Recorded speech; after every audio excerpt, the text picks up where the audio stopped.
Okay, welcome to our Subtraction Strategies mini lesson. I just wanted to point out that there will be some subtraction problems in your remote learning packet. And although the problem I'm about to do might not pop up in your learning packet, I just kind of wanted there to be an example out there in case you get stuck on any. So I've got some strategies over here that you can use for subtraction, but I wanted to go ahead and start with a subtraction equation to get us started. So what if we just said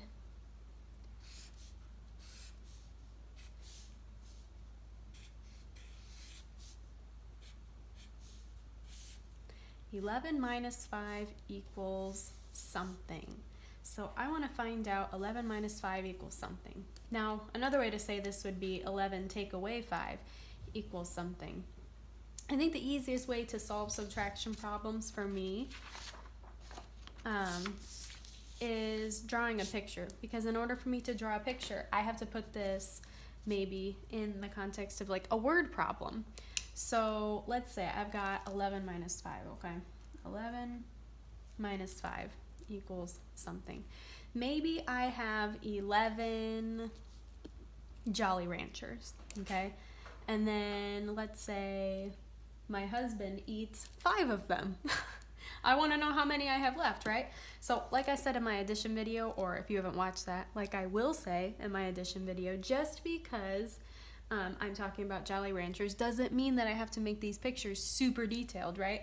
All I need to do is just get the point across. So these rectangles, odd shaped rectangles, are going to be my Jolly Ranchers. So I need to draw 11 of those. So 1, 2, 3, 4, 5. See how quickly I'm moving through this? Helps me solve it quicker. 6, 7, 8, 9, 10, 11. So I've got 11 Jolly Ranchers, and then my husband eats 5. This is the fun part because I get to cross things out. So I'm going to do 1, 2, 3, 4, 5. And now I get to count how many I have left. So I got 1, 2, 3, 4, 5, 6. I've got 6 Jolly Ranchers left. So drawing a picture kind of helps you put it in context and kind of helps it make a little bit more sense. The next thing that you can do is you can count back. 11 minus 5 equals something. Well, I can start with 11, right? 11.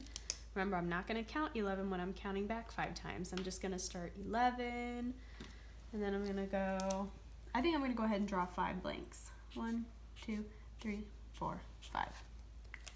11, 10, 9, 8, 7, 6.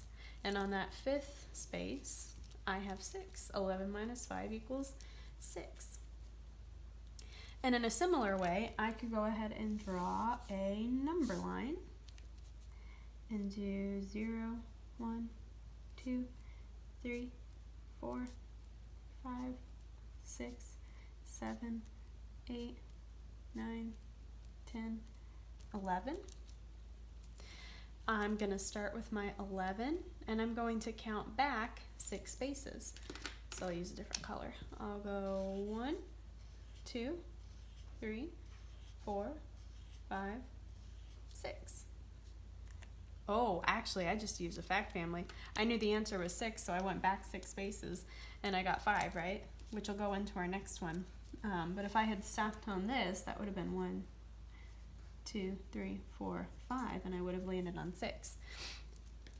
So this one that I just did right here, 11 minus 6, gives us 5, but we also know that if I'd gone back 1, 2, 3, 4, 5 spaces, I would have gotten 6. And that actually worked quite beautifully, because then that shows me fact families, right? I know that 11 take away 6 gives me 5.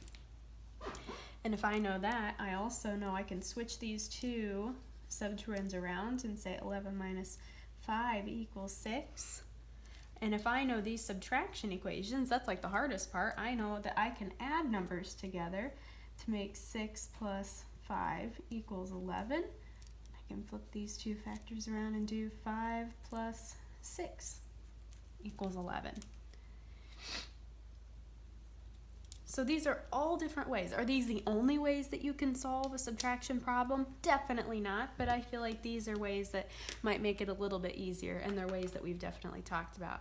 Like I said, or will say in my addition video, listen to your parents because they've had lots of experience with subtraction in their lives too, but this can get you started should you get stuck. Thank you for watching.